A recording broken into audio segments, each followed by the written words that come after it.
Hey, folks, welcome to the Everyday Millionaire Mindset Matters podcast. Steffany, hello. Hey, hon. Okay, so we're going to open this podcast. There's two or three things that we want to talk about. Number one, this is episode 100. 100 episodes that we have done. It's almost 2 years. It's 4 episodes less 2 years, but hundreds a round number. So good for Let's you. celebrate that. Congratulations, babe. I know, right? 100 episodes. Good job. And, the reason we do this is because we still continue to get great listens, great uploads, and the numbers are actually sometimes surprisingly big. And we're really proud of that and happy about that. So we keep doing it. And that's what we got to say about that. What else? This week was really big. We launched our other shift program, our coaching program, and kicked that off for September. And that will run through into the new year. So we're excited about that. And an interesting outcome of that was that it was not intended to be this way, but we ended up with a group of men, which I thought was really cool. To the point that women had actually registered, but then had to unregister for different reasons, and we ended up with a group of men. So now it's a men's group. So that's kind of cool. I'm looking forward to Don't that. step over that because, a while back you'd set an intention that you're ready to create an environment for a men's executive group where you can have conversations with men that maybe aren't happening out in the real world. Things with regarding relationship or regarding vulnerability or regarding what you're operating on top of when it comes to business and life, etc. And I'm super excited. I mean, I'll still be a part of it, but I think it's going to be really fun to have a men's group on shift. I think it's time. I do too, and I think it's going to be a great space. I think there's just a place where men need to be, they need a place to be able to show up and have conversations that they can't have. Often I've had conversations, especially over the past couple of years, with men, and we have real conversations. And the comment I've had on many occasions afterwards is, how the hell, where do I go and have these kinds of conversations? Because I try and have it with my circle of influence or my family, and they look at me, cross-eyed, like, what are you talking about? So where do you get to have real meaningful conversation as men? And so this is what the space is about and how it turned out. So I'm excited about it. Look forward to doing that. And what else? Oh, Echo. Puppies. So our Bernese mountain dog had 6 amazing puppies, healthy, round, chubby little puppies. She's being an amazing mama. And Rango's being an amazing dad. He's exhausted, though. Rango's exhausted. Well, different reasons for that. But so if anybody's in the market for a Bernese mountain dog puppy, they only grow up to be 100 pounds, but they're an amazing breed. By the way, we love them. And we're not in the business of breeding Bernese mountain dogs. However, that's what happened. So here we are. And anyways, we're not here to sell puppies on the podcast, but I throw it out there. We got a good listener. Maybe we'll get some takers that are interested. Okay, what else have we got to cover? The topic? Wow, so much. Well, I think what our topic tonight, and I'm going to say it because I really believe it, is super interesting. It is. It is. Okay, you said it. You're the one that always says that. But to me, I always agree that, yes, it's interesting. But tonight, I think this is super interesting. And I think it's going to be something that might open a conversation with people in regards to their relationships, maybe business relationships, family. I think it's a skill set, not just a mindset in this regard, but I think this conversation is going to open up and give a skill that's going to be very helpful for people. Well, the topic in this case is, what are you operating on top of? That's the question, and it is the topic. Now, the thing about, let's give a couple of examples of what are you operating on top of, and then we'll start to kind of unpack this conversation. So over the years, in a couple of executive groups that I've been part of, and we used to do this within the RAIN executive, and that was, we'd get into a meeting on a pretty regular basis, let's say once a month, where it was a more substantial meeting. We're going to review numbers. We're going to talk about what we're doing next. How are we doing on some of the projects we got going on, et cetera, et cetera. But we'd quickly go around the table and ask the question. So just quickly, before we get started, what are you operating on top of? Anybody operating on top of something that they want to share? Now, the reason we ask that question is that in the context of what happens in day-to-day life, It could be, a I don't know, disagreement or an argument with a significant other. Could have been a little spat with your kid. Could have been you just realized that you got to spend a bunch of money on your car. It's A usually speeding a ticket on the way to work. speeding ticket on the way to work. So what that is that in that meeting, you're busy thinking about that. You're operating on top of it. Now, it could be subconscious, by the way, but in this case, we're talking about a conscious thought that you're operating on top of. You get to the meeting and you think you're going to put it, you're parking it over there. But the difference is that when you state it out loud, and it's not a discussion, by the way. Yeah, I'm operating on top of the fact that I got a speeding ticket on the way here.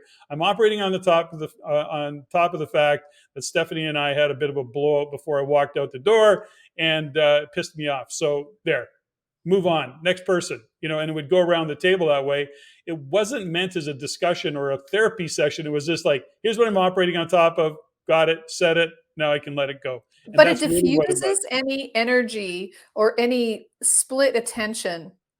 It diffuses it, and it's not like to your point, you don't have to discuss it, you don't have to tell a story about it, you don't have to say, "And the stupid cop this and da da da da," which means nothing. But Mhm. what it does, it just says, "Okay, here's what's going on for me right now. Out of respect for the space that we're trying to create, I want to be fully present. Here's what I'm operating on top of. I'm not going to let it get in my way. Let's move forward." Now, why does that even matter? Why is that important? First off, if you're aware of what you're operating on top of, then that's helpful and that you can know it, and then you can be hopefully skilled enough to let it go so it doesn't get in your way of that particular meeting.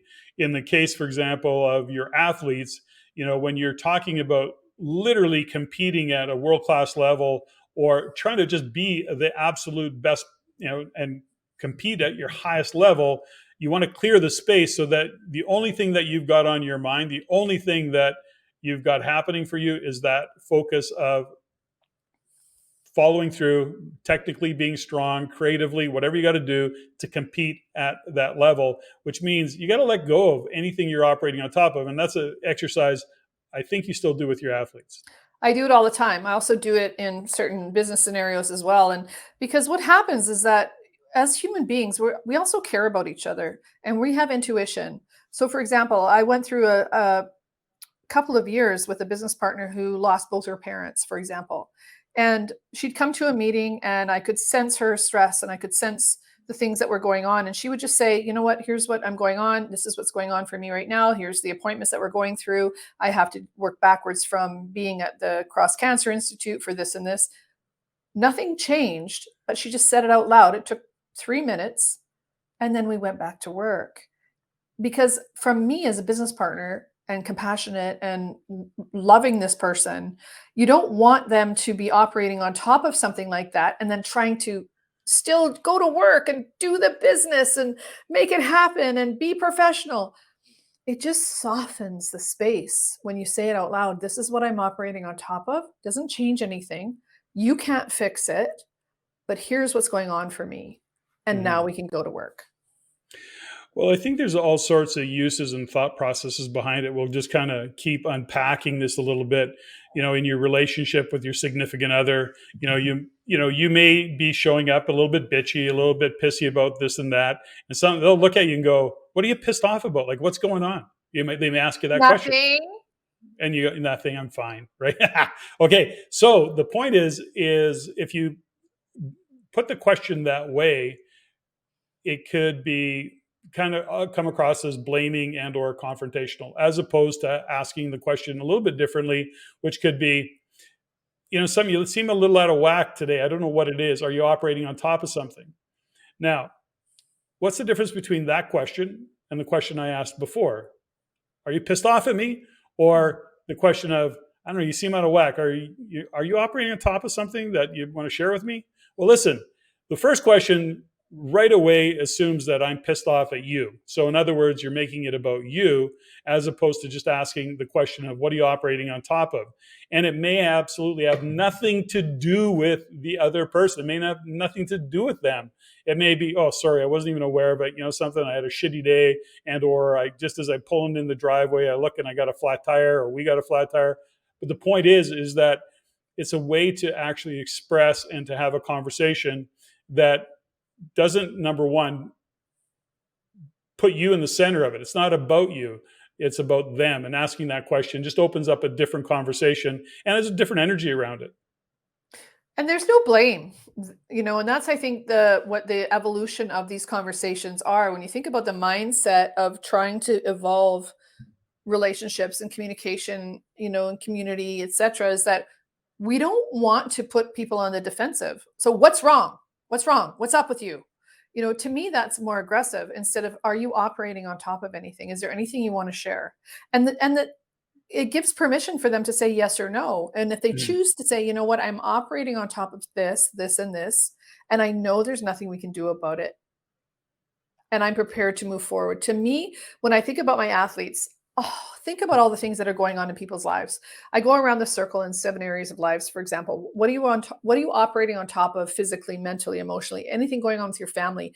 And usually there's something. There's something going Mhm. on family wise, relationship wise, spouse wise.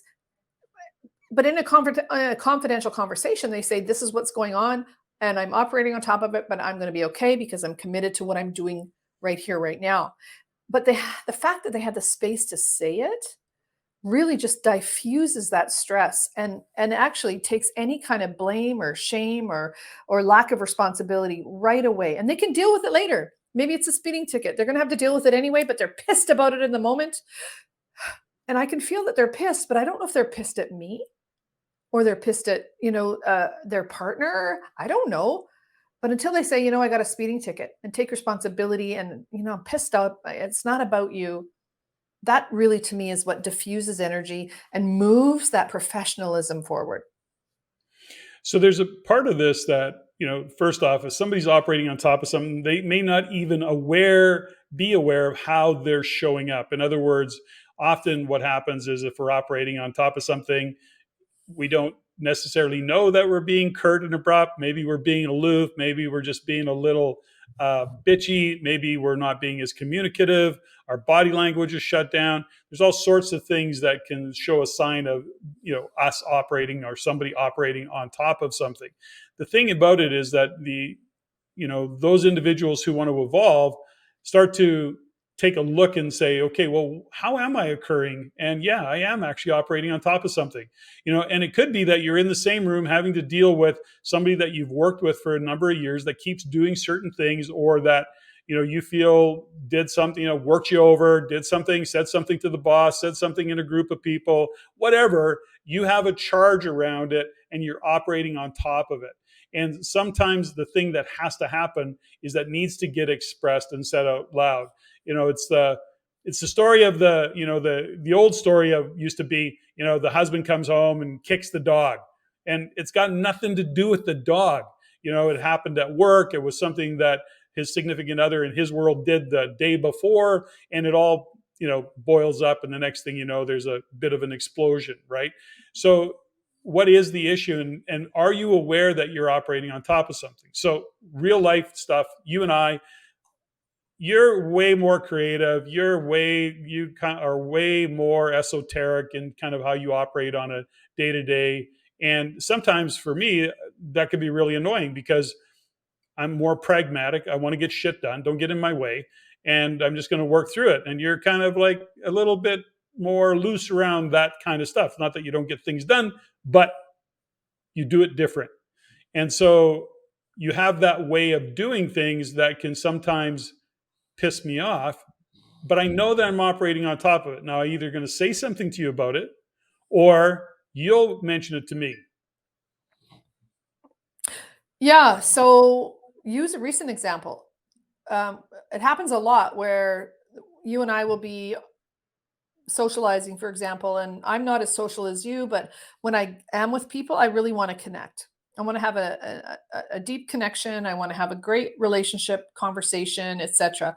So, for example, the other night, we had some people over, and it was a great conversation. But I also knew that you had a 5 a.m. wake up call because you were speaking in Eastern time that day. So I was trying to be respectful of that. But then we got into a great conversation. Mhm.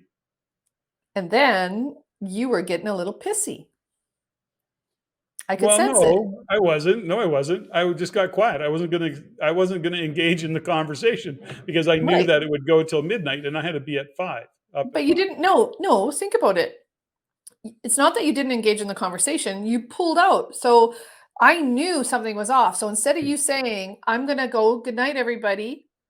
I'm going to bed," you pulled out, you separated yourself from the conversation. I felt it, and I felt like crap. And eventually you were brilliant and hugged everybody and said goodnight because these are wonderful people and good friends. Went upstairs, and then after they left, I came upstairs and I said, "What's up? Are you making me pay for something? Like, I don't get it. Why are you being such a dick?" And I wasn't being a dick. You But kind of anyways, were. okay, You kind of but were. that's But what I realized, okay, go ahead. no, but that's a perfect example of operating on top of something. So yes, in the moment it was like, okay, I got to get to bed. It was a bit annoying, and you had extended the conversation, so that's the way it worked out. But that's an example. Those are little Well, things that no, finish. happen. Finish. How did we finish it? It wasn't just that. I went upstairs. I asked you, "Are you pissed at me? Or Mhm. are you making me pay?" And you said, "No, I'm operating on top of the fact that I have to get up at 5 a.m. for a 6 a.m. speaking gig because I'm on Eastern time." And you extended the conversation. I went, "Got it. I'm sorry. Thank you." But we finished it because I could feel you were operating on top of something. And I don't want to go to bed mad or confused as to why you were all grumpy and pissy when, I thought we were having a great night. I knew I was giving you full permission to leave and to go upstairs and go to bed. These are grown up people. They're not expecting, to be super formal and have you walk them out the door. But I felt it. And I think what we did in that moment is we used our coaching, and you said to me, "I'm operating on top of the fact that I was tired," and you extended the conversation. And I got to say, "Ah, you're right. I'm sorry." And I'll probably keep doing it. Yeah, yes, you Sorry, will. babe. I know that. So the point of this, in terms of what are you operating on top of, why it's important to understand, is that number one, you may not be aware that that's what's showing up. It takes some real conscious awareness. To be aware of what are you thinking, what is actually going on. Do you even notice that you're being agitated? Do you even notice that your energy is shifted? And are you aware that you're actually operating on top of something? Now it could be, you walk into a room and somebody who you feel did you wrong, or 5 years ago, you walk into that room, there they are, and you're operating on top of an old story that may not even be relevant anymore, but it impacts how you show up. It impacts your thought process, and to what degree are you present. Now, do you have that awareness? And we often, in within shift coaching, we start to ask the question, you know, are you aware of what you're thinking? Are you bringing your subconscious into your conscious? Are you actually having are you having an awareness of the conversation that you're having with yourself, because those conversations are really important. And in this case, the conversation that you might be having with yourself is really about being frustrated or annoyed with a significant other, I don't know, former partner, a workmate, whatever that might be. Okay, so the thing about this and what you're operating top of is that you first have to realize that you are, and then identify it. It's helpful to express it, or just really realize that's what's happening, and just even knowing that you are could in fact shift the energy around it. Now the next kind of part of this is that sometimes the situations are really awkward, and maybe what you're operating on top of is going to a meeting, there's two, three, four people, somebody in the room is they pissed you off somewhere, they did something that was out of line, didn't work, was sideways, they did something that just is not good for you, and so you're not communicating clearly, you're being curt and abrupt, you have an attitude around it, energetically you're shut down, any one of those scenarios. So the question then is, how do we deal with that? And there's a opportunity to get what we would call get flat with somebody, which is to say, there's something on the table here, and I can't have a conversation with you because all I can think about is the fact that you did X, Y, Z. And so it's hard for me to have a communication with you because trust is broken down, and or I can't, and I don't believe what you're telling me, and there could be a whole story around it. And so how do we deal with those scenarios and without making it confrontational? And that's the challenge that people face. They don't want to have those tough conversations because it comes across as being confrontational, and nobody, including me, likes confrontation. So there's a little bit of language that I'll share that I think, will be valuable to anybody that's got to get into those uncomfortable conversations. And that is to open with a exact statement. So let's say, Steffany, I don't know you as well. You're not my wife. And you're a workmate.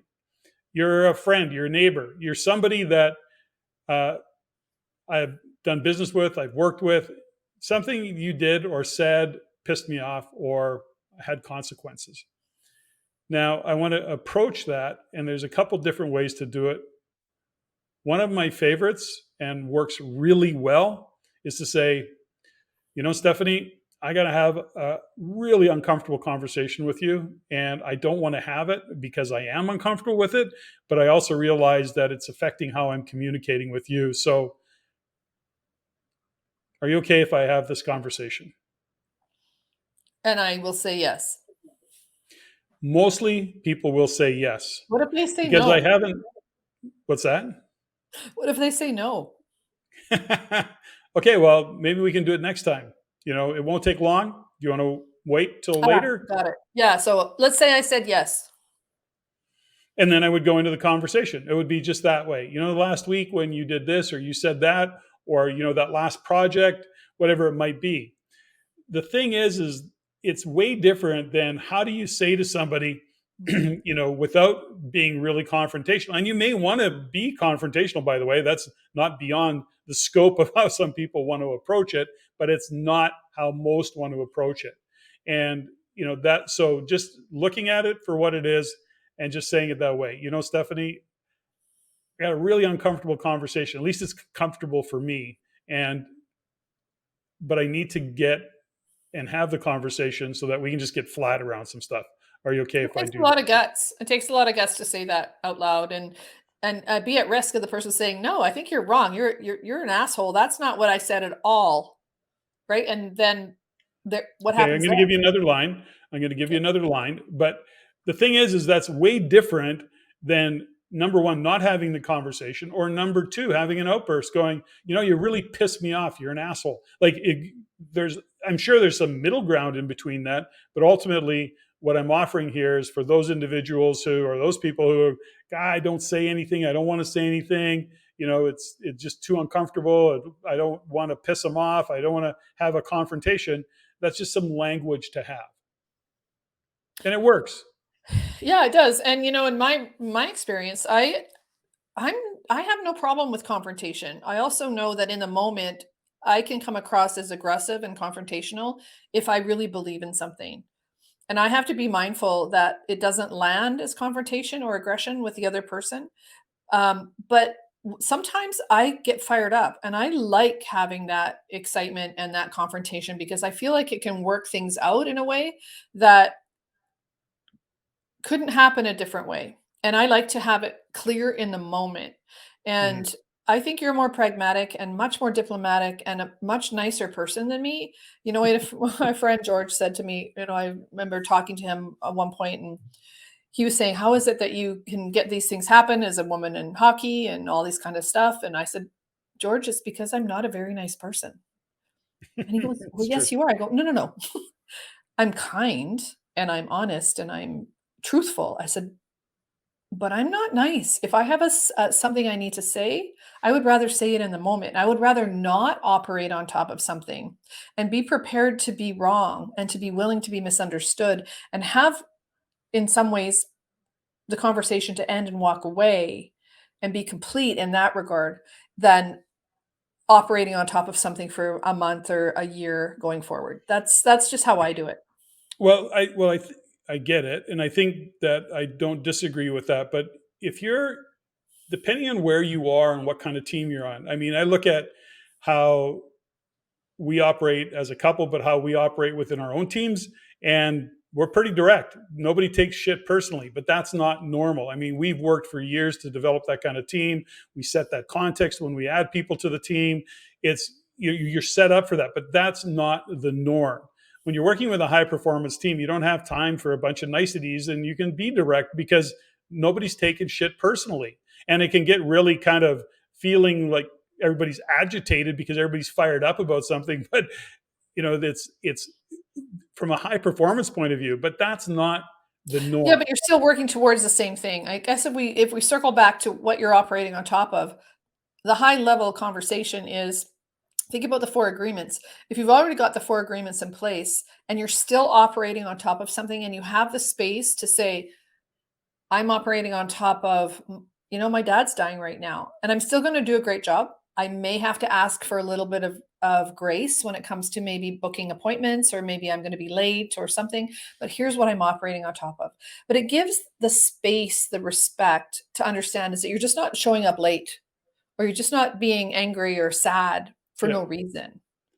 And I You're think not that's being irresponsible. You're not being irresponsible. You've got other stuff going on that in your life right now is a bit of a priority, and it will be a distraction at times. So you just state it out loud, then everybody knows what's going on. That changes the whole dynamic of doesn't things, it?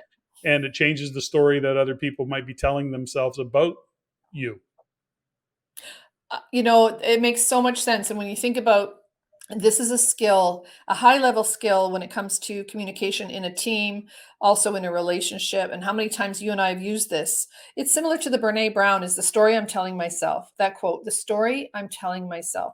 The other one that I use with my clients a lot of Well, hold times, on, hold on, hold on, hold on. Give a context. Like the story I'm telling myself is so good, yeah. that statement. So can you give an example of it? Well, relating it to what I'm operating on top of. So, for example, none of us are mind readers. I think I am. I'm a little psychic or psycho, actually, is what you say. But a lot of times we tell ourselves stories about what we think the other person is thinking or what they're going to do or say about us. When the truth is, it has nothing to do with that. But the story that I'm telling myself, I can be a victim, I can be a hero, I can be whatever. But if I don't get it out of my head, and actually say, here's what I'm operating on top of. Here's the story I'm telling myself. Is this even true for you? Again, it's another high level conversation tool that we learned through reading the Brene Brown work. So that's the story I'm telling myself I use that one. I don't know. I didn't say often, but I go to that one, and I'll give you a great example. Somebody who walks in the door late on a regular basis, and you call them out on it. You go, dude or dudette, you're late again. And they're going, yeah, well, I had to da da da, and I then had to get there, and then I had to stop for a coffee, or whatever. There's an excuse that's happening in there, and I will look at them and I'll go, oh, okay, got it. Because here's the thing: the story I'm telling myself is you really don't care about this project, and you don't care about the fact You don't that you respect show up me. on time and compromise my or don't put value on my time. That's the story I'm telling myself. So is that true, or is it just a story? It really is a way to shine a light on and not blame them. Go, oh, that's a story I'm telling myself, and it's based on what I'm seeing. And then they can come back and go, no, that's not the case. I won't be late again. Sorry. It seems that these things are happening. So it's a way to just take the edge Mm. off a tough conversation. Love that. The next one that I use with my athletes a lot is what are you making that mean? So, for example, Mm. there's a scenario. You react a certain way, I react a certain way, or there's something outside of us. And we're looking at the same story, we're looking at the same situation, but we interpret it two different ways. And then we come back to have a communication or a conversation about it, and we're like butting heads. And what I've learned to say and what I work with my clients on is when something like that happens, identify what you're making that mean. So the question I ask is, what am I making that scenario? What am I making it mean? What's the story I'm telling myself? What am I operating on top of? And all of these things start to understand or start to unwind to the point where I can take responsibility for what I'm feeling, what my scenario is, what I'm going through, and then I don't have to project all of that stuff on other people. So, those three things: what are we operating on top of? What is the story I'm telling myself? And what am I making this mean? Now, these are, I think what you said was really, you used a word there that I think is really important, which is what am I projecting as a result of any of the answers to those three questions, right? How am I projecting? What am I projecting out because of that? Did I hear that right? That's Yeah, how I took totally. it. That's exactly right. Because ha- honestly, 90% of the time, I'm wrong. And that's the other thing is that the question I ask myself when I'm in a charge or I'm trying to figure something out or I'm in a victim mentality, it's like, what if I'm wrong? That's the last one I ask myself is what if I'm wrong? Hmm. Because Good when we're question. projecting something onto another person, we're usually in the victim mentality. And we've Hmm. had podcasts before, we've talked about, different ways of being, whether it's the hero, the victim, a growth mindset, a victim mindset, etc. Is that as we move through mindset and how much mindset matters, is that we can decide if we're going to be a victim. And being a victim means that we are going to always be in a place of victimhood or shame or guilt. But if we're going to move through it and understand that we are in charge of our mindset and we ask ourselves these questions: what am I operating on top of? What am I making this mean? And how, the other one is, how am I responsible? Where am I responsible for what's going on right now? So, those types of things, when it comes to moving through and how quickly you and I, for example, can get through issues, even if we're fired up, because, you're fired up, Francie, when it comes to certain things. I'm fired up, Francie, when it comes to certain things. But if we're moving through it and we're committed to the same thing, we have the understanding that maybe we're misinterpreting that projection. The first step in all of this is having the awareness, number one, that you are operating on top of something. And if you are, considering how you can get flat with that other person or other people and how you can express it in a way that doesn't turn it into a blowout, and it doesn't have to feel or be confrontational. It can be very diplomatic, but confront the issue and without having a big negative charge around it. And again, it's always about bringing the subconscious into the conscious, being aware of what you're thinking. And that is the first step in having a great mindset. And Steffany, I think we've covered it. Anything you want to add? Well, the last thing is I look at our relationship and we're 30 some years in, and I look at the relationships around me and the relationships and the friendships and how hard it is. And a lot of the difficulty in relationship is the fact that we don't have the tools and we don't have skills like this and we don't have the frame around how to communicate and work through those things. And next thing you know, you're 55 years old and having an affair and buying a Corvette. And you walk away from something that maybe you didn't have to because you're operating on top of things from 20 years ago. And what Mhm. if these are simple tools from a mindset matters set standpoint that you can use now and today in relationship, whether it's business, personal, um, familial, in any area of life? Is that what if these three or four things can shift the trajectory of how you communicate? Like, to me, this is life changing. I think you'd have left me like 20 years ago had we not learned this stuff, Probably. No, right? I don't think so. Okay, well, that's a good. I think when you said that, I think that one of the next podcasts we got to do, one of the next ones we have to do, is on stories, living in the Mhm. past. What are the stories we're telling ourselves about the past, and why do we stay stuck in the past? And I what's the don't, but mindset around that? What's the mindset around living in the past? I'm just going to give a little hint. Ready? Self preservation. self-preservation. Yep. That's the hook for people to make sure they listen to the next one. Oh, now I want to. Now I really want to listen to it. I want to Well, listen to you. Okay, let's call this one a wrap. that was fun.